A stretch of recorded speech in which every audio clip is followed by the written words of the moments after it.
අද ඇසලපුන් පොහෝදා මේ වැදගත් දේශීය අනුග්‍රහ ආශිර්වාදී ලබා දෙන්නේ ඕස්ට්‍රේලියාවේ මෙල්බර්න් නුවර පදිංචි අපේ හිතවත් නිරෝෂී ගුරුගේ මහත්මිය සහ සුපිපි ගුරුගේ මහත්මයාගේ ජන්මදිනය නිමිති කොටගෙන දෙව්සුව පවුලේ සියලු දෙනාටත් ලක්වාසී ලෝකවාසී සියලු දෙනාටත් නිදුක් නිරෝගී සුවය ප්‍රාර්ථනා කිරීම අරමුණු කරගෙන කියලා දන්ලා තියෙනවා. අපේ හිතවත් මැතිණිය ඇතුළු මහත්මයාට සියලු කටයුතු සාර්ථක වේවා, නිදුක් නිරෝගීමත් භාවයටපත් වේවා, ඔබේ ප්‍රාර්ථනීය ආකාරයෙන් මිෂ්ඨ සිද්ධ වේවා කියලා මේ උතුම් පොහෝ දිනේ අපි ආශිර්වාද කරනවා.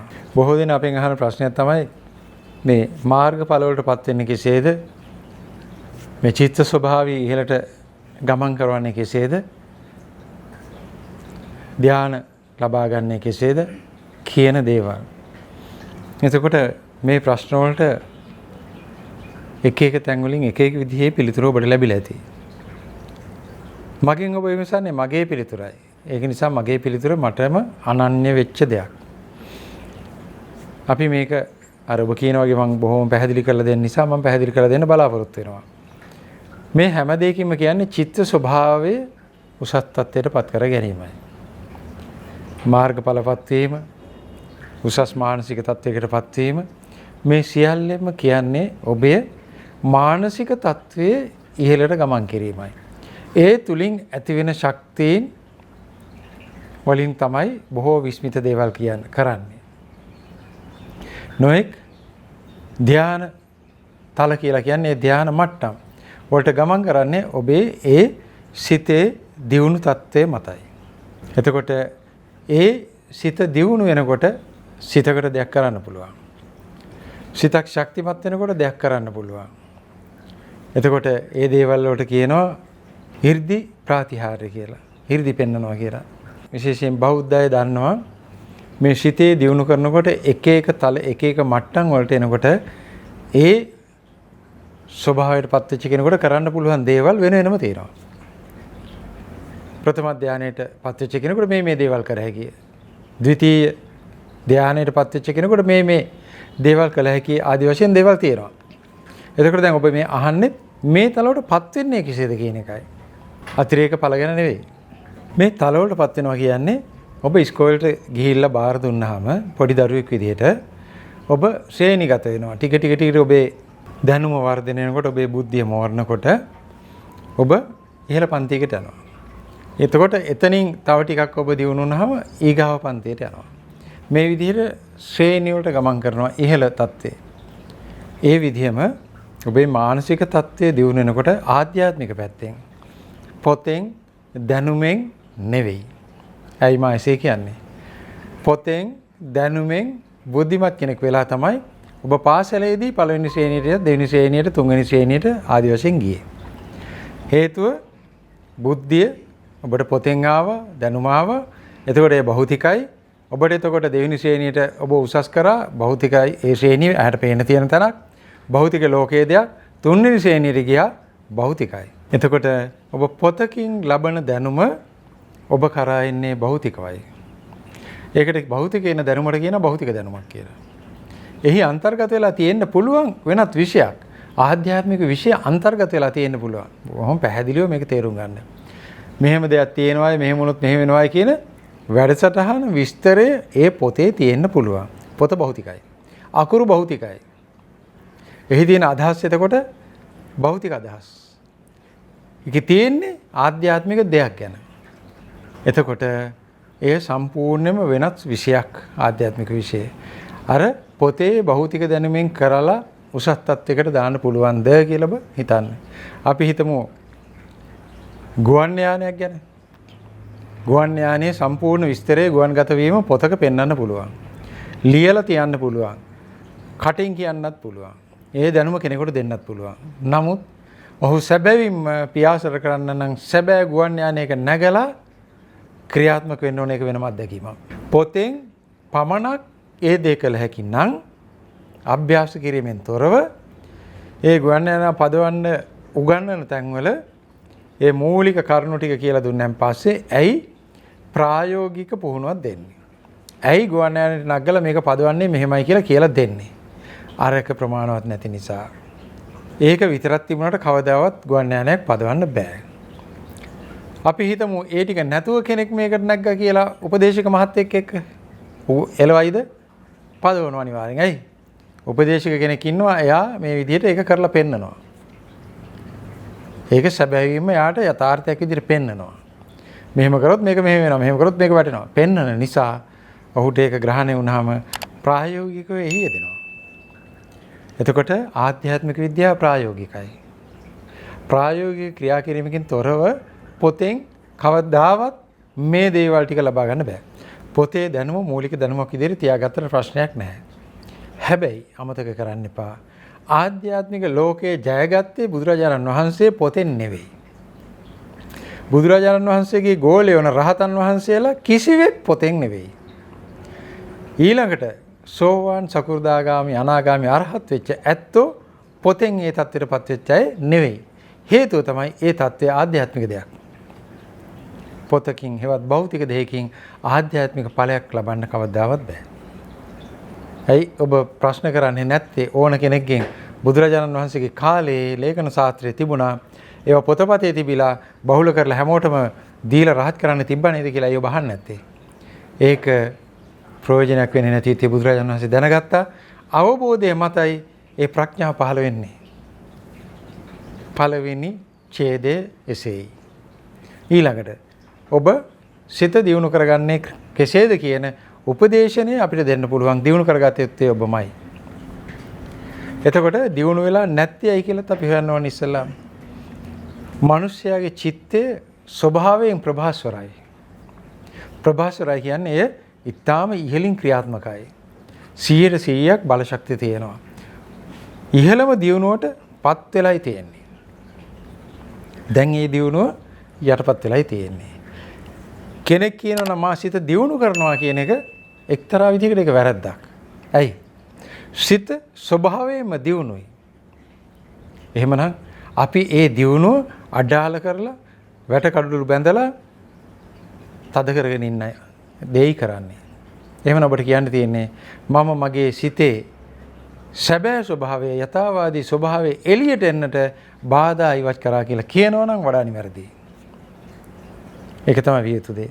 එතකොට සියලු උත්තමයෝ සියලු මුනිවරු මේ සත්‍ය ජයගත් අය කරේ මේ සිතේ ප්‍රභාස්වර තත්ත්වයේ දියුණු තත්ත්වයේ මතු වෙන්නට තිබුණු බාධාවන් ටික ඉවත් කරලා දැමීමයි. එකින් එක ඉවත් කිරීමයි. එතකොට තමයි මේ ප්‍රභාස්වර ගතිය පේන්න පටන් ගත්තේ. සිත දැල් වෙන පහනක් වාගේ. ඒක සර්ව සම්පූර්ණම දැල් වෙනවා. මා තුල ඔබ තුල බුදුරජාණන් වහන්සේ තුල දැල් වෙන්නේ නැති එදා සියලුම දෙවිවරු තුල හැමෝම තුල මේ දැල් වෙනවා. 100% එළිය විහිදුවමින් දැල් වෙනවා. සමහර අයගේ එළිය පේනවා. ඒ පුජ්‍යලයා එළියෙන් ප්‍රයෝජන ගන්නවා වටින්න අයටත් ආලෝකය දෙනවා.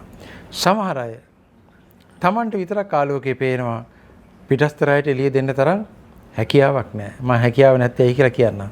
සමහර අයට Tamanටවත් පේන්නේ නැහැ එළිය. ඇයි? මේ වටේ ආවරණ යොදලා තියෙනවා. ආවරණ කීපයක්ම යොදලා තියෙනවා. රාග, දේශ, මෝහ නමින් අපි හඳුන්වන්නේ ඒ ආවරණයි. තවත් අපි වෙනත් විදිහකට විග්‍රහ කරලා බලමු. මේ ආවරණ එකින් එක ගලවලා ඒ ත්‍රිත්වයම ඉවත් කරොත් තමයි එළිය හාත්පස විහිදෙන්නේ. එකක් ඉවත් කරාම තරමක් එහෙම මෙහෙන් එළි පොඩ්ඩක් එනවා. දෙකක් ආවරණ ඉවත් කරාම දැන් යන්තම් එළිය පේනවා මේවා නිකන් විනිවිද පේන සුළු නිසා යන්තම් පේනවා එළිය. අපි එළිය විහිදුණු විත්‍ය දන්නවා. දැකලා නැහැ. එතකොට මේ ආවරණ සියල්ලම ඉවත් කරාම Tamanටත් පේනවා අන්‍යයන්ටත් ඒ ආලෝකය පේනවා. එතකොට මේ සංසිද්ධිය වෙලා තියෙන්නේ අපේ කුමන දුර්වලකමක් නිසාද? අපි මේ වහගෙන ඉන්න තත්ත්වයටපත් වෙලා තියෙනයි කියන එක තමයි සෙවිය යුතු කාර්යය. කවුරුත් ඇවිත් ඔබේ හිත වැහුවේ නැහැ. එහෙමනම් ඔබ උපන්දා ඉඳලා උපම් මොහොතේ ඉඳලා ඇති කරගත් භාවයන් නිසායි මේ ආලෝකය පිටට එන්නේ නැත්තේ.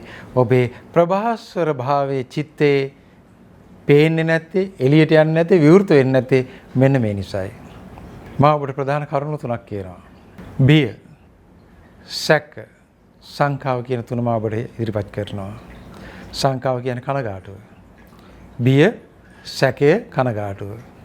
මේ ත්‍රිත්වය උපම් මොහොතේ ඉඳලා කෙනෙකුට පීඩා කරනවා, වද දෙනවා පෘථග්ජන ජීවිතේ ඉන්න තාක්කල්. ඔබේ දවසක් අරගෙන බලන්න එදා දවසේ ওই තුනම තිබුණේ නැද්ද කියලා. ඕනෑම මොහොතක මිනිස්යාට පීඩා කරන ප්‍රධානම අංග තුන මේ තුනයි. හැමතිස්සෙම අපි ඉන්නේ බියෙන්, සැකයෙන් සහ ඒ නිසා ඇති වූ කනගාටුවෙන්. අපි බියයි. ප්‍රධාන බිහිතීන් 4ක් දේශනේ සඳහන් වෙනවා. ශෝක වීමේ භීතිය, මහලු වීමේ භීතිය, මරණයට පත්වීමේ භීතිය, ආදරය අහිමි වීමේ භීතිය කියන ප්‍රධාන 4ක් ගැන සඳහන් වෙනවා. අපි හැමතිස්සෙම මේ 4ෙන් පෙළෙනවා. මා හොඳට දන්නවා ඔබටත් ඒ අත්දැකීම ඇති. මා බොහෝ දිනක් සුවපත් කරපුවම ඔබට හිතන්න පුළුවන් එතනදී රෝග වීමේ භීතිය ඉවත් වුණාද කියලා. නැහැ. මං හොඳටම සුවපත් කරන් පස්සෙත් ඒගොල්ලෝ ගාව තාමත් භීතිය තියෙනවා, සැකය තියෙනවා, කනගාටුව තියෙනවා. මම හොඳට දැකලා තියෙනවා, මම තේරුම් කරලා දීලා තියෙනවා. ඇයි? ඊළඟට මොකක්ද අහන්නේ? මට මේ කාය හැදෙයිද? අන්න බයයි, සැකයි, ඒ නිසා කනගාටුයි. ඊළඟ මම කියනවා නෑ ආයෙ වාට මේක හැදෙන්නෙම නෑ. දෙවෙනි ප්‍රශ්නය. වෙන ලෙඩක් හැදෙයිද? බියයි, සැකයි, කනගාටුයි. ඔන්න මගේ සබ්ජෙක්ට් එකේම මම කියන්නම්. මම ඉතින් දන්නවා. ඇයි ඒ ඇත්තෝ පෘථග්ජනයිනේ. එතකොට පෘථග්ජන හැමෝටම ওই ප්‍රශ්නේ නම් ඇති වෙනවාමයි. මගෙන් සුව වුණත්, දොස්තර මහත්තයාගෙන් සුව වුණත්, කාගෙන් සුව වුණත්. ඇයි හේතුව? පෘථග්ජන කෙනෙක්. හැබැයි සමහර සිත දියුණු ඇත්තොත් මට හම්බෙලා තියෙනවා. ඒගොල්ලන්ට ඒ ප්‍රශ්නේ නැහැ. ආයි ලෙඩ වුණත් එකයි, නැතත් එකයි, දුක් වුණත් නැතත් එකයි, ගේ ගැන සිතීමක් නැහැ. සිතුවොත් තමයි කනගාටුවටපත් වෙන්නේ. බයයි, සැකයි, කනගාටුවයි පිරිච්ච තැනට තමයි පෘථග්ජන ලෝකය කියලා කියන්නේ. අපි නිතරම මවාගත්ත භීතියකින් පීඩා විඳිනවා. භීතියෙන් ඉවත් වෙන්න පුළුවන් ඔබටමයි. බුදුරජාණන් වහන්සේ එකයි කිව්වේ සියලු බය ඉවත් කරන්න, විනාශ කරන්න. සබ්බේ භය විනස්සන්තු, විනස්සන්තු. විනාශ කරලා දාපන්. සබ්බේ සියලු බය. අර කිව්ව බය 4ම අයින් කළා දාපන්. මොකද ඔබ බය වුණා කියලා දෙයක් සිද්ධ වෙනවා නම් නොවි තියන්නේ නැහනේ. නොවන දෙයක් සිද්ධ වෙන්නෙත් නැහනේ. ඔබේ භීතිය ඒ සිදුවීම් වලට සාධකයක් වෙන්නේ නැහැ. ඉතින් ඔබ බය වීමේ ඇති ඵලය මොකද්ද? ඔබ බයෙන් ඉන්න පුළුවන්. මට ආයේ කවදා හරි දවසක ලෙඩක් හැදුනොත් දැන් කුමාර මහත්තයා සුව කරා ආයේ මොකක් හරි හැදුනොත් කියලා මම උදාහරණයක් කියන්නේ. බය වෙන්න පුළුවන්. සමහර විට ඔබට ඔබේ කර්මයක පරිසම්පදයෙන් තිබ්බොත් ඔබට ඒක වළක්වන්න බෑ. කොච්චර බය වුණත්, කොච්චර සැකයටපත් වුණත්. අපි හිතමු ඔබේ නිවසේට හොරු පණී කියලා ඔබේ අනියත බියකින් පෙළෙනවා කියලා. ඔබේ හැමතිස්සෙම හිතේ තියෙන බය අද රැට නම් පයින්නවමයි හොරු. අද රැට පයින්නවමයි. ඊළඟට සැකයි. ඇයි? අද පණින්න ඉඩ තියෙනවා. අද පාරේ ගියා එකෙක් මෝටර් බයික් එක දෙතුන් පාරක් එහාට මෙහාට මට ඌව අල්ලන්නේ නැහැ. මට ඩයල් එක පුරුදුත් නැහැ. මොන සැකයි. ඊළඟට කනගාටුයි. ඇයි? නිදා ගන්න නැහැ. නිදාගන්නේ කොහොමද? ඇඳේ සැපසේ. ඇයි? අයියා දැන් ඉන්නේ දොර පොල්ල කුලි තියාගෙන පුටුවක් දොරට හේතු කරගෙන මෙහෙම කොට කොටා ඉන්නවා එළි වෙනකන්. දැන් සැපයි. ඉතින් අහන්න ඕනේ අපි මේ වගේ තැනකදී දැන් සැපද කියලා. සැප නෑ. කනගාටුවටපත් වෙලා තියෙන්නේ. බලන්න තමන් විහිම්මයි මේ ටික හදාගත්තේ. බියටපත් වෙන බොහෝ දේවල් තමන්ගේම නිර්මාණයි. ස්වභාවයේ තියෙනවා අපි දන්නවා අෂ්ට ලෝක ධර්මයේ කියලා කරුණු 8ක් ලෝක ධර්මතාවයල් නිතරම ක්‍රියාත්මක වෙනවා. කවදාකවත් අවලංගු කරන්න බෑ. මේක පවතින තාක්කල් ඒ 8 තියෙනවා. ওই 8ට අයිතිද නැද්ද ඔබට බීතිය සපේ පුදේ? ඔබට පුළුවන් දෙයක් අවලංගු කරන්න. කවදාවත් බෑ. ඔබට පුළුවන් එක දෙයක්. වෙන දෙයක් වෙච්ච දෙයක් එදාට මම බලා ගන්නවා කියලා බීතියෙන් තුරන් වෙලා ඉන්න පුළුවන්. බීතියෙන් තුරන් වෙන්න තියෙන එකම ක්‍රමය තමයි බීත භාවය ඇති කරගන්නවා. නිර් කියන ගැලක් එකතු කරගන්න. අපි ගමන් කරනකොට නොඑක් දේවල් තියෙයි. අපි ගමනක් යන්නේ කතාරිනවද? අපි ගමන යන්නේ නැතුව හිතනවද කතරගම යන්න තියෙනවා? පාර කැඩිලා තියෙන්න පුළුවන්. අම්මෝ පාර කැඩිලා තිබිලා වාහනේ එතන වැටිලා හැප්පිලා ඔන්න බීතිනවා. කැඩිලා තියෙන්න පුළුවන් ආන්සකේ. ඊට පස්සේ දැන් ගමන යන අතහැලා දාලා දැන් සතුටුද නැහැ කනගාටුවටපත් වෙනවා. මේක වෙන්නත් පුළුවන් නොවෙන්නත් පුළුවන්. සමහර විට ඔබ වාහනේ අර යනකොට පාර කැඩිලා නැහැ. ඔබ ගමන ගිහින් එනවා. ඉතින් මොකටද අර නිර්පදාර්ථ අර දේවල් හිතුවේ මේ වගේ දේවල් අනියත බිය කියන එක හරියටම අද සමාජයේ තියෙනවා ඉවත් කරගන්න. ඔබ බයෙන් හිතන බොහෝ දේවල් පස්සේ හැරිලා බැලුවම පේන්නේ වෙලා නැති විත්තියයි. බොරුවට තමයි කනගාටු වෙන්නේ. ඒ නිසා ඔබ සැකයටපත් වෙනවා.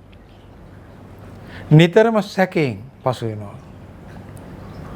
ඔබට බාධා කරන මම කලින් කිව්වා අභ්‍යන්තර භීතීන් 9න් එකක් තමයි අභ්‍යන්තර ව්‍යසන වලින් ඒ 9න් එකක් තමයි සැකයටපත් වීම.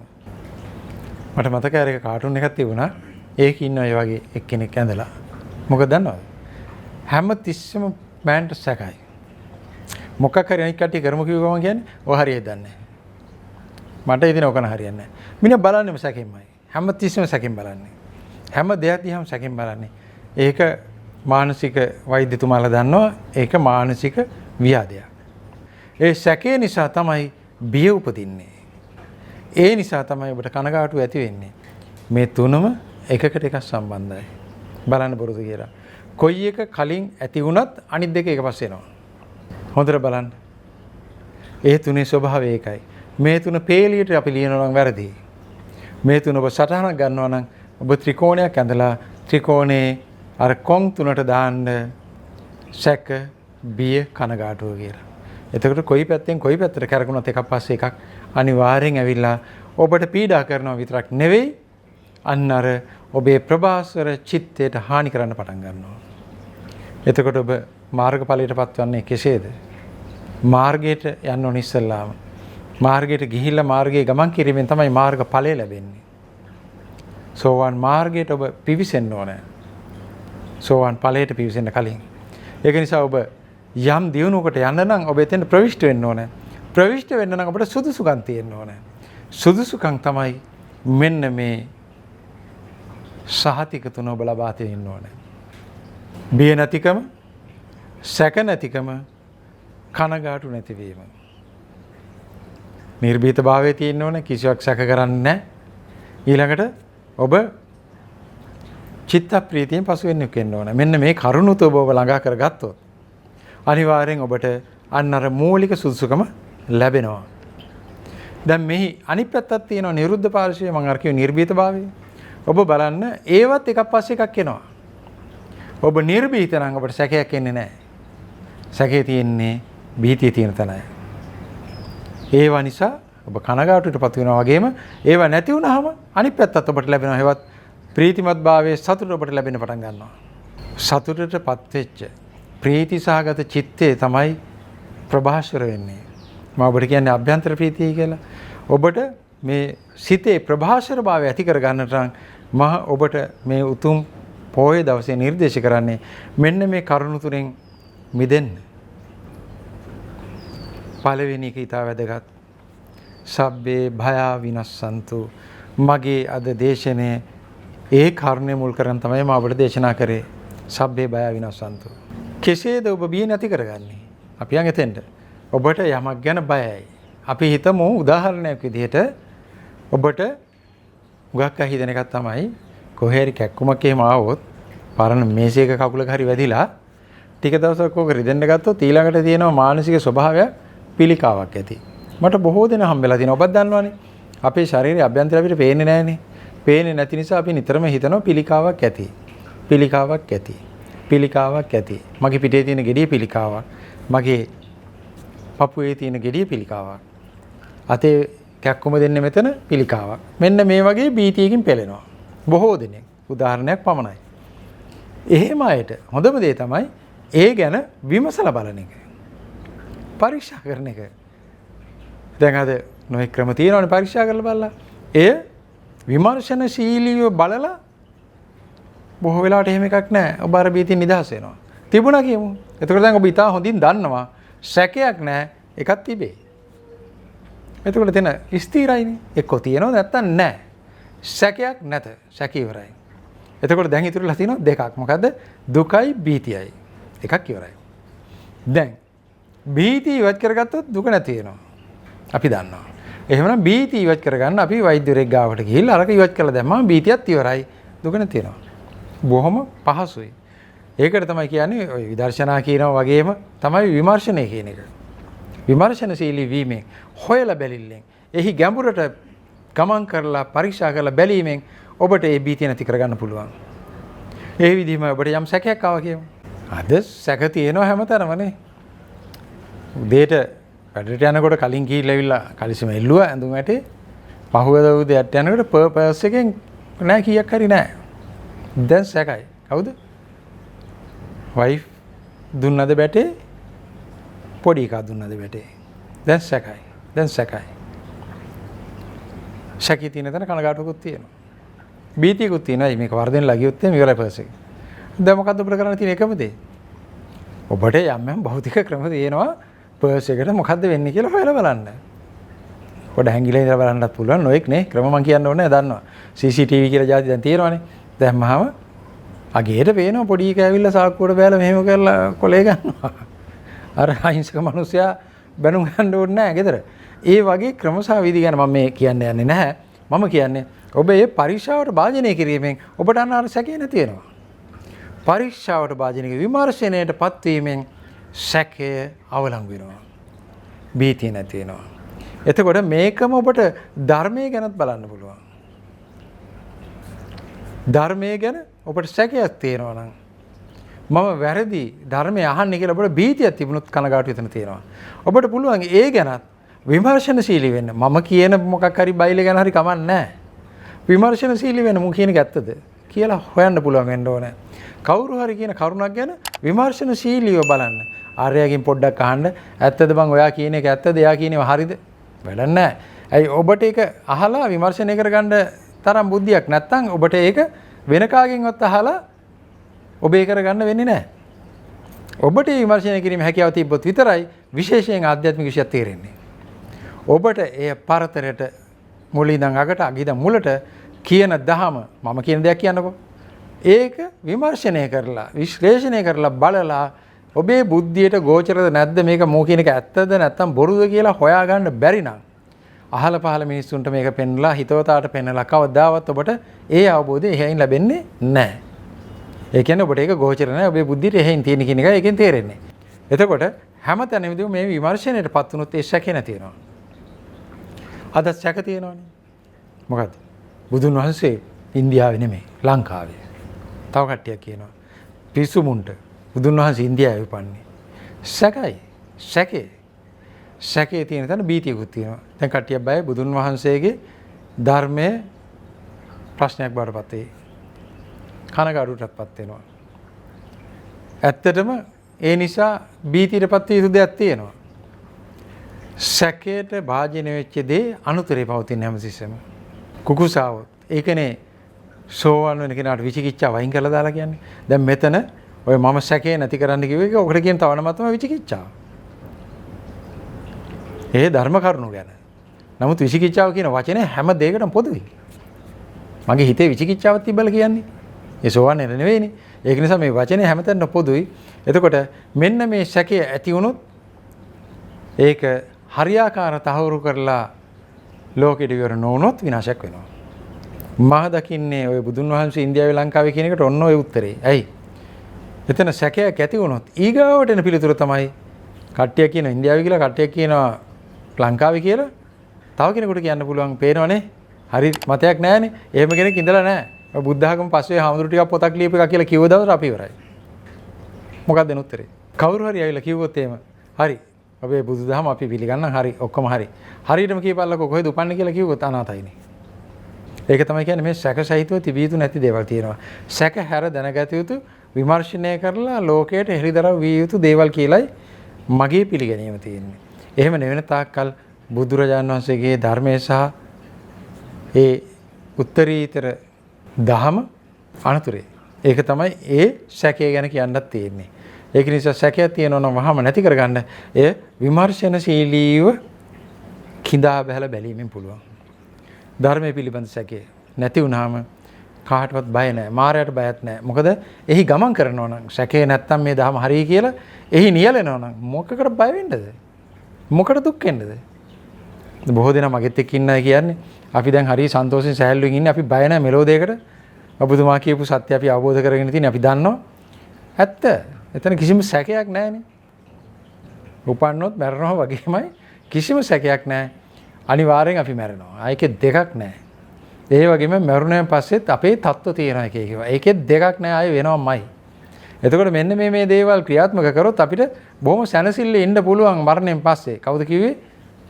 බුදුරජාණන් වහන්සේ අපේ උත්තරීතර ගුරුවරයා කිව්වා මෙන්න දෙලොව දියුණුවට මෙලොව සතුට පරලොව සතුට දෙක ඇති කරගන්න මේ විදිහෙන් බලන්න පුළුවන් කියලා දුන්නානේ. ඒක යෙදෙන කෙනාට අහවල් සැකයක්ද අහවල් බයක්ද අහවල් දුකක්ද? මාදත් කියන්නේ යෙදියල්ලා. උන්වහන්සේ වැරද්දන්න කාටවත් බෑ. උන්වහන්සේ ඉතා නිවැරදි. මා මේ කරුණු ගන්නෙත් උන්වහන්සේගේ දේශනේ තියෙන දේවල් වලින්.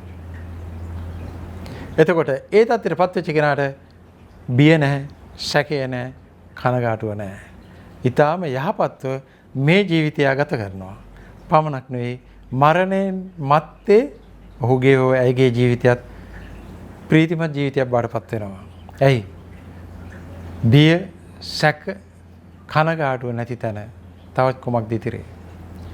මේ ප්‍රධාන බාධක ඔබට වින කරන ඔබේ චිත්තය ප්‍රභාස්වර වීම වළකන බාධක ටික ඉවත් කිරීමෙන් ඔබට ඊගාව පියවරට යන්න පුළුවන්. බිය, සැක, කනගාටුව. බිය, සැක කිව්වහම ආධ්‍යාත්මික පැත්තකුත් මෙහි තියෙනවා. කෙතෙට හොරුපයින්ක විතරක් නෙවෙයි. පුතා පොසෙන් සල්ලි ගත්තා කියලා හිතන එක විතරක් නෙවෙයි. බිය තියෙන්න ඕන තැන් තියෙනවා. හිරි, ඔත්තප්ප කියලා දෙකක් ඔබ අහලා තියෙනවා. හිරි කියන්නේ ලැජ්ජාවට. ඔත්තප්ප කියලා දේශනේ තියෙන්නේ බය, බිය. එතකොට ඔබ බිය යුතු තැන් තියෙනවා. ඒ තමයි අකුසල ටික කරන්න බිය වෙන්න. සියලු අකුසලයේ බිය වෙන්න. ඒ බිය වෙන්න කියන්නේ අම්මෝ කියලා ගැහෙන්න නෙමෙයි, නොකර ඉන්නයි. මේක අකුසලයක්ද කුසලයක්ද කියන තැන ඔබ සැකෙන් ඉන්න බෑ. මස් මාළු කන එක බලන්නකෝ. අද ඒක සැකයටපත් වෙලා. ඇයි? මස් පෙරේතු ටිකක් කියනවා නෑ ගෑවට මොකුත් නෑ. මේ කණ්ඩ කනකොට නිර්වාණයට දොරටු ඇරෙනවා. පෙන්නලත් කියනවා මේ තියෙන්නේ අහවල් මස්, මේ අහවල් මාළු. ඒ කියන්නේ යාගේ සංඥාවේ තියෙන මරලා ගෙනවා කියන එක. මරුවට කමන්නේ නැහැ කියන එක අපිව දකිනවා. එතකොට කුසලයේ අකුසලයේ පිළිබඳ එතන සැකයක් පවතිනවා. ඔබ නියම කුසලයේ සහ අකුසලයේ අවබෝධ කරගත යුතුයි, සැකෙන් තුරන් විය යුතුයි. මේ සිද්ධි ටික කරනකොට ඔබට ඒ සාංශාරික බය කියන එක අතුරුදහන් වෙන්න පටන් ගන්නවා. ටිකෙන් ටික අන්න අර කනගාටු තත්ත්වයේ ගිහින් ඔබ ප්‍රීතිමත් ස්වභාවයකටපත් වෙන්න පටන් ගන්නවා. බියෙන් සැකෙන් ඉවත් වෙන්න පටන් ගන්නකො. හරි ලස්සනට ඔබේ චිත්ත ප්‍රසාදය ඇති වෙන්න පටන් ගන්නවා. ඔබටම දැනෙනවා විශාල සතුටක්, ඉන්ටර්නල් හැපිනස් කියලා මම හැමදාම කියන ආභ්‍යන්තර සතුට ඔබ පරිභෝග කරන කෙනෙක් බවට පත් වෙනවා. ආභ්‍යන්තර සතුටෙන් ප්‍රීතිමත් භාවයෙන් සිටින මනස ටිකෙන් ටික ඒ ප්‍රීතිමත් ස්වභාවයට අයිති ප්‍රදේශ කරා ගමන් කරනවා. මනස ඔබ නෙවෙයි. එතකොට ඒ තියෙන්නේ අන්නර කියන තලයි. ඔබේ චිත්ත ප්‍රීතිය වැඩි වෙනකොට, නිවැරදි ස්වභාවය වැඩි වෙනකොට, ඔබේ වටේ තියෙන බැඳීම් ගැට ගහලා තියෙනවා ඉවත් වෙනකොට ටිකෙන් ටික ඔබ උසස් තත්ත්ව කරා, නිදහස් තැන් කරා, ප්‍රීතිමත් තැන් කරා ගමන් කරනවා. ඒකට කියනවා ඔබේ චිත්ත ස්වභාවය ඉහළට ගමන් කිරීම කියලා. ටිකෙන් ටික නිදහස් වෙලා විසිරලා විශ්වය කරා ගමන් කරනවා ඉහළට. ඒ යනකොට අත පය බැඳලා තිබිච්ච කෙනෙකුට කරන්න බැරි වෙච්ච දේවල් දැන් ඔබ කරනවා. මෙතෙක් කල් ඔබේ අත පය බැඳලා තිබුණා හන්ද මිරකල්ස් නැහැ. 이르දි නැහැ. ඇයි? මොන 이르දිද? අත පය ඔක්කොම බැඳලා දාලා තිබුණා වගේ තමයි ඔබේ අර මනස, ප්‍රභාස්වර මනස බැඳලා දාලා තිබුණේ. දැන් මේ ටික ඔබ ලෙහෙලා දානකොට අන්න අර මනස වැඩ කාර්ය බවට පත් වෙලා පෙන්නනවා ප්‍රාතිහාර්යයන්. ඒවා අද ඉන්න පෘථග්ජනයින්ටයි ප්‍රාතිහාර්ය ප්‍රාතිහාර්ය කරන්නාට ඒ ප්‍රාතිහාර්යයක් නොවේ. ඒ ඔහුගේ සාමාන්‍ය ස්වභාවයමයි. ඒව කළ හැකි ඕන කෙනෙක්ට. එතකොට ඔහුට ඒකේ තරම් දෙයක් වෙන්නේ නැහැ. ඔහු දන්නවා ඒක තමයි සැබෑ ස්වභාවය. ඔබ ඒ තත්ත්වයට පත් වුණොත් ඔබටත් ඒ දේවල් කරන්න පුළුවන්. ඒ කියන්නේ ඔබ අමුතු පුජ්‍යලයක් වීම නෙමෙයි. ඔබේ සැබෑ ස්වභාවයට ඔබ පත් වුණා කියන එකයි. සැබෑ උත්තරීතර ස්වභාවයේ පවතිනවා මනුෂ්‍යයා තුළ. ඒ ඔබ නිදහස් කරගත්තා කියන එකයි. ඒ ආකාරයෙන් තමයි ඔබට ඉහළම తත්වය සාක්ෂාත් කරගන්නට පුළුවන්කම ලැබෙන්නේ. හොඳයි. අපි එහෙමනම් දැන් අපේ ඉදිරි අඩහෝරාව අපේ භාවනා කටයුතු සඳහා සූදානම් වෙමු. දැන් ඔබ කඳ ඍජුව තියාගෙන වාඩි වෙන්න. මොකද අපි පළමුවෙන් මේ ප්‍රාණයාම අභ්‍යාසයේ සුළු මොහොතක් අද දෙනවා. අලුත් ඈපිත් එක්ක ඉන්න නිසා කෙටි විස්තර කිරීමක් කරනවා. මේ යෝග අභ්‍යාසයෙන් ඊටාම උසස් භාවනා අභ්‍යාස ක්‍රමයක්. භාවනාවක් නෙමෙයි භාවනා අභ්‍යාස ක්‍රමයක්. එතකොට මේ අපි හුස්ම ගැනීම පාලනය කිරීමේ ක්‍රමයක් විදිහට භාවිතා කරනවා. අපේ ශක්තිය ඒ කියන්නේ ඇඟ ඇතුලේ ඔබ දන්නා ශක්තිය නෙමෙයි භෞතික ශක්තිය නෙවෙයි. ආධ්‍යාත්මික ශක්තිය ඒ එනර්ජි එක ඔබේ ආධ්‍යාත්මික ශරීරය හරහා ගමන් කරවීමේ උපක්‍රමයක් විදිහටයි අපි මේ දේ කරන්නේ. මෙහිදී අපි භාවිතා කරනවා දකුණු අතේ එක එක ගුරුකුල එක එක විදිහට උගන්වනවා. මා ඉගෙනගත් ක්‍රම වලදීට මහපට ඇඟිල්ල සහ මුද්ද දාන ඇඟිල්ල. ඒ දෙකෙන් අපි නහය වැහිම කරන්නේ. ඒතකොට මේ ඉතුරු ඇඟිලි දෙක මෙහෙම නාල් තියාගන්නත් පුළුවන්, මෙහෙම තියාගන්නත් පුළුවන්. සමහර ගුරුකුල වල මේ විදිහට හුස්ම ගැනීම පාලනය කරනවා. මෙහිදී අපි මේ ඇඟිලි දෙක භාවිතා කරලා නහය වැහිමයි කරන්නේ. අපි ප්‍රථමයෙන්ම සැහැල්ලුවටපත් වෙලා හුස්ම 3ක් ඉහළ පහළ ගන්නවා ඇස් පියාගෙන.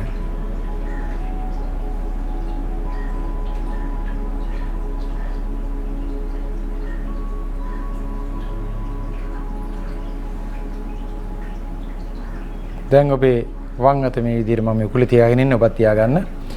මේ අතේ මේ ඇඟිලි දෙක භාවිතා කරලා අපි හොඳ හුස්මක් අරන් නහය වහ ගන්නවා.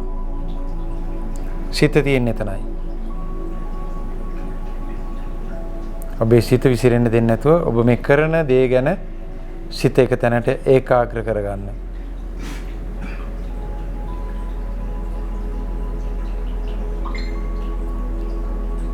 ඔබට ඉන්න පුළුවන් උපරිම කාලය නහය වහගෙන ඉඳලා මහපට ඇඟිල්ල අහකට අරගෙන ඒ හුස්ම ටික හිමින් පිට කරන්න.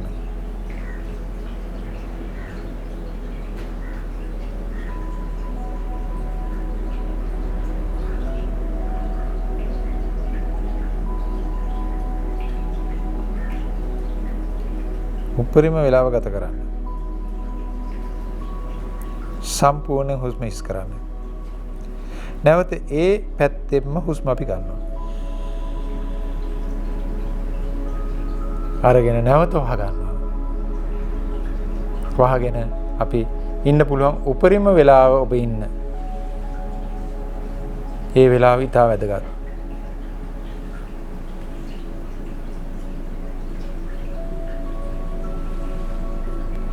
ඊළඟට අනිත් ඇඟිල්ල අහකට අරගෙන හුස්ම පිට කරනවා.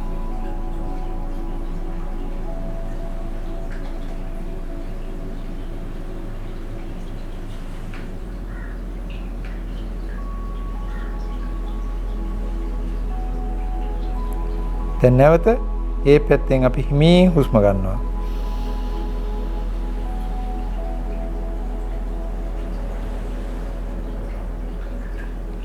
දිගටම මාරුවට ඒ විදිහ කරනවා දැන්. හුස්ම පිට කරන පැත්තෙන්මයි හුස්ම ගන්නෙ. දිගටම කරගෙන යමු.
දිගටම කරගෙන යමු ටික වෙලාවක්. මේ හුස්ම ඇතුළට එනකොට ජීව ප්‍රාණ ශක්තිය එළියේ තියෙන ඒ ජීව ශක්තිය ඔබ ශරීරයට ඇතුල් වෙනවා. ඔක්සිජන් විතරක් නෙවෙයි. ඔක්සිජන් ඔබේ වායු සංසරණ පද්ධතිය තුළ ක්‍රියාත්මක වෙනවා වගේම ඒ ඇදිලා එන ශක්තිය ජීව ශක්තිය ඔබේ ස්නායු පද්ධතිය ඔස්සේ ශරීරය පුරාම ක්‍රියාත්මක වෙනවා. පොඩි පොඩි බ්ලොක්ස් තිබ්බනම් ඒව නැති වෙනවා. අපහසුතා තිබ්බනම් ඒව නැති වෙලා මේ ශරීරයේ ජීව ප්‍රාණ ශක්තිය හරියාකාරව හැමතැනම විහිදලා ගමන් කරනවා. එතකොට යම් යම් තැන්වල තිබිච්ච පණ නැතිවීම, හිරිවැටීම්, වේදනා තිබිච්ච, gediya ඇති තිබිච්ච නොඑක් දේවල් ටිකින් ටික අතුරුදහන් වෙනවා. ඒ සිද්ධ වෙන්නේ අනර ශක්තිය අවශ්‍ය තැනට ලැබීමෙන්.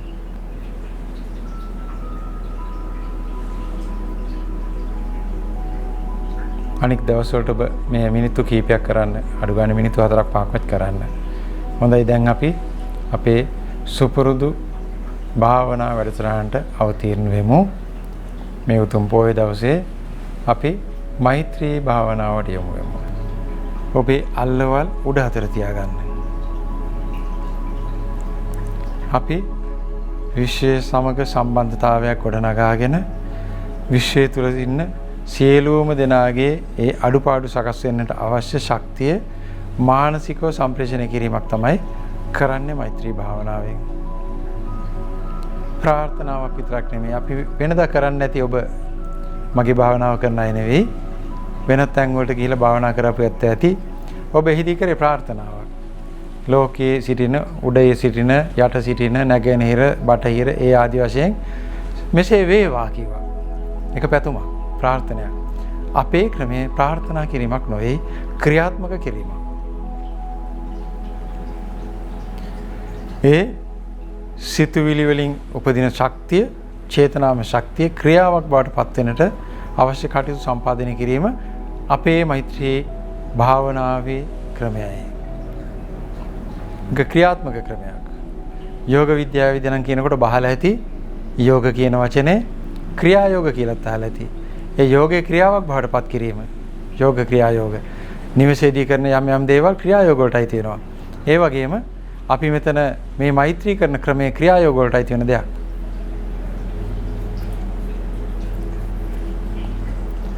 එතකොට විශ්වය සමග සම්බන්ධ වීමේදී ඔබේ ශරීරයේ සියුම් සංවේදී ස්ථාන වන ඇඟිලි තුඩු අල්ල සියල්ලම විශ්ව සංවේදී විදිහට වඩාත් පහසුවෙන් අපි වහන්නේ නැහැ, විවෘත කරලා තියෙනවා.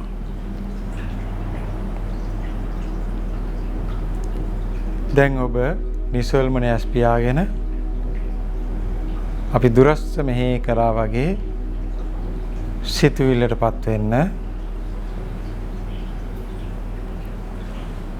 ඔබ හිතන්න තනියෙන් ඔබේ සිතේ ස්වභාවය, මනසේ ස්වභාවය විශේෂයෙන්.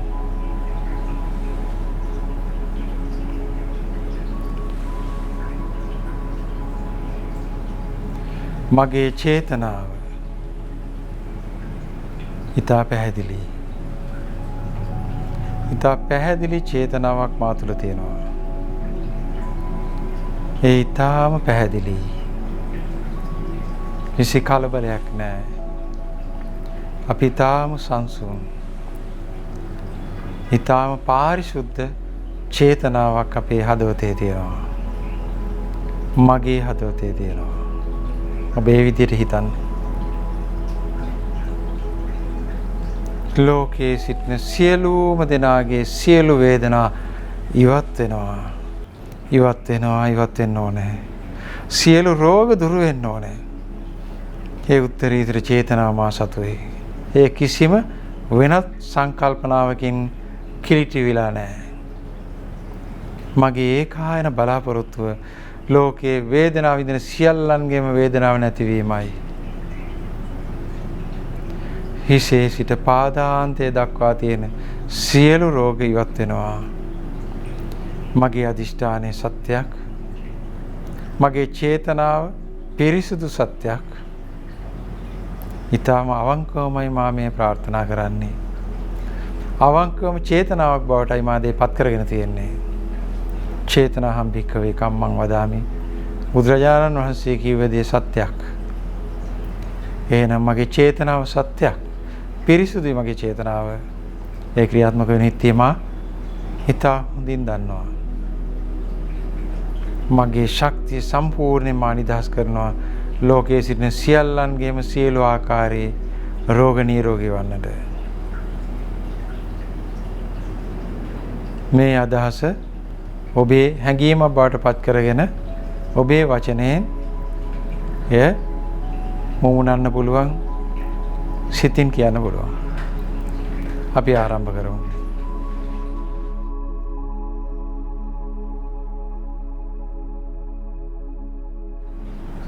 ඔබට නිතින්ම ඔබේ හිතාදර රෝගියෙක් සිහිපත් වෙනවා නම් ඔහුවත් සුවපත් වේවා කියලා කියන්නේ.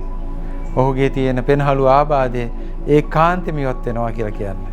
සිතන්න, හැඟීමටපත් වෙන්නේ හැඟීම විශ්වයේ තියෙන අපරිමිත බලයෙන් බලගැන්විලා ක්‍රියාත්මක බල ශක්තියක් විදිහට ඔබේ රෝගියා ළඟ ක්‍රියාත්මක වෙනවා ඇති. ඒ බලය ලැබුණ විට ක්‍රියාත්මක වෙනවා.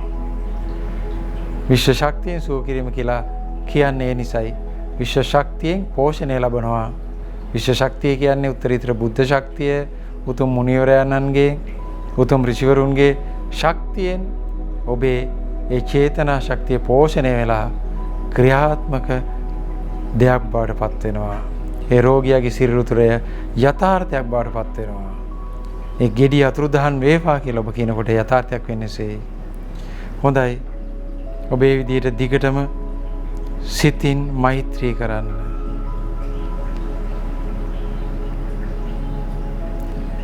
නිතරම මෛත්‍රී චේතනාවෙන් සිටින ඔබේ ශක්තිය නිතරම වැඩි වෙනවා. මෙත්තානිසංස සූත්‍රයට අනුව ඔබ නිර්වාණගාමී වෙන්නට යම් කුසල් මදි වුණොත් අඩුම තරමින් ඔබ බ්‍රහ්ම ලෝකයේ උත්පත්තිය ලබනවා.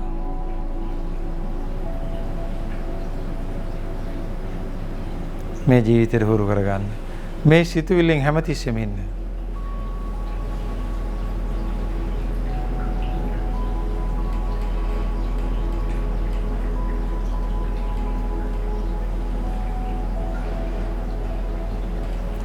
හොඳයි. ඔබ ඒ ආකාරයෙන් දිගින් දිගටම මෙනෙහි කරලා මෛත්‍රී භාවනාවේ ගිලිලම ඉන්න. වෙන කොහෙටවත් ඔබේ සිත දුවන්නේ නැහැ. ඔබේ හිතේ තියෙන්නේ ලෝකයේ සිටින සියලුම දෙනා නිදුක් නිරෝගී භාවයට පත් වෙනවා කියන මාතෘකාව තුලයි. මා ඔබට ආශිර්වාද කරනවා. ලෝකයේ සිටින සියල්ලන්ටම මා මගේ හුරු පුරුදු ක්‍රමයට මා ආශිර්වාද කරනවා. මේ උතුම් පොය දවසෙත් ඔබ සියලු දෙනා නිදුක් වේවා, නිරෝගී වේවා, සුවපත් වේවා. හොඳයි. ඔබ ඔබේ සිතින් ඒ දේ ක්‍රියාත්මක කරන්න.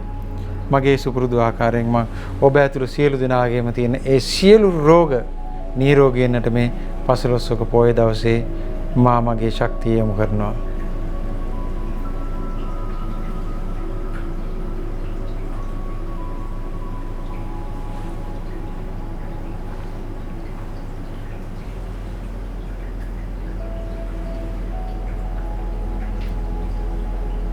හොඳයි. ඔබට මේ ශක්තිය තවත් අවශෝෂණය කරගන්නට අවශ්‍යත්ව අත් දෙක ඉහළට ඔසවලා මා ඔබට ලබා දෙන ශක්තිය අවශෝෂණය කරගන්න. ඒ තුලින් ඔබට විශාල වෙනසක් ශරීරයේ දැනෙනවා ඇති. ඔබ ආකර්ෂණය කරන්නේ මගේ අතේ තියෙන ශක්තිය පමණක් නොවේ, මගේ චේතනාව තුලින් ප්‍රබල වෙන ශක්තියයි. විශ්වයේ තියෙන උත්තරීතර ශක්තියින්ගෙන් ප්‍රබලත්වයට පත්වෙච්ච ශක්තිය ඔබ කරා ගමන් කරනවා. ඒ ශක්තියෙන් ඔබේ ওই ශක්තිය වුණතාවේ ඒ නිසා ඇතිණු gediya පිළිකාව ශාරීරික දුර්වලතාවය ඉවත් වෙනවා. ශක්තිය ලැබුණු විට ක්‍රියාත්මක වෙනවා. බැටරියක් අලුතින් ලැබුණු විට, අලුත් කරන්ට් එකක් ලැබුණු විට විදුලි පන්දම දැල් වෙනවා. ඔබට අලුතින් ශක්තිය ලැබුණාම ඔබේ ශරීරයත් ඒ විදිහටම යලි ක්‍රියාත්මක වෙනවා.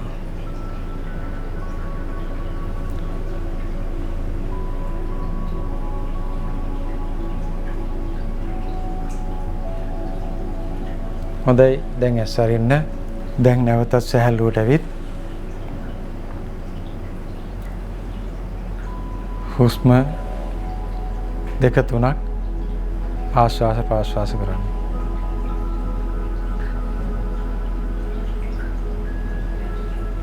කලබලයෙන් තොර වෙන්න. භාවනාවේදී පළවෙනි එක තමයි කලබලයෙන් තොර වීම. අභ්‍යාසයේදී භාවනා අභ්‍යාසයේදී කලබලයෙන් තොර වෙන්න. කලබලයෙන් තොර වෙනකොට සැබෑ ශක්තිය ඔබට එළියට ගන්න පුළුවන් වෙනවා. ආධ්‍යාත්මික දේවල් ආධ්‍යාත්මික අභ්‍යාස භාවනා වෙන්න පුළුවන්. නොඑක් දේවල් කලබලයෙන් තොරව බොහොම සැහැල්ලුවෙන් සහ සැනසීමෙන් ඉෂ්ට කළ යුතු දේවල්.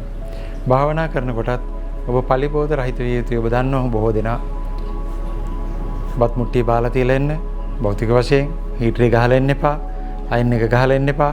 අනිත් ගෙදරින් නැත්තන්ට උපදෙස් දීලා එන්න මෙන්න මේ වෙලාවේදී මාව සම්පූර්ණයෙන් නිදහස් කරන්න කියලා සම්පූර්ණ නිදහස් මනසක් යටතේ එන්න. ඒ කාලේ ඔබට වෙන් කරගන්න දොර වහගෙන හරි වෙනත් දේවල් වලට මනස යන්න දෙන්න එපා. මොකද ශක්තියක් විසිරුණොත් එහි බලයක් නැහැ. ඒකාග්‍ර කරගන්න. එතකොට ඒ බලය තියෙන්නේ. එතකොට ඒ ප්‍රභා සම්පන්න භාවය වැඩි, ශක්තිය වැඩි. මා හිතනවා අද ඔබ යමක් සිතර ගන්නට ඇති කියලා, යම් දෙයක් අභ්‍යාස කරන්නට ඇති කියලා ඔබ මගේ ඉදිරියේ වාඩි වෙනකොට හිටිය කෙනාට වඩා දියුණු කෙනෙක්, සතුටටපත් වෙච්ච කෙනෙක්, දෙයක් ඉගෙන ගත්ත සැබෑ තත්වයට සමීප වෙච්ච කෙනෙක් බවට පත් වෙලා ඇති කියලා මා විශ්වාස කරනවා. ඔබට එසේ වේවා කියලත් මා ආශිර්වාද කරනවා. මනස දියුණු ඇත්තෙක් බවට ඔබ අනිවාර්යෙන් පත් වෙනවා. එසේ වේවා කියලා යලිත් මම ආශිර්වාද කරනවා. නැවත අපි පසළොස්වක පොහොය දිනේ මේ වගේම ධර්ම කරුණු ටිකක් සාකච්ඡා කරමු. එතෙක් ඔබ සියලුම දෙනාට තෙරුවන් සරණයි, දේපීඨයි.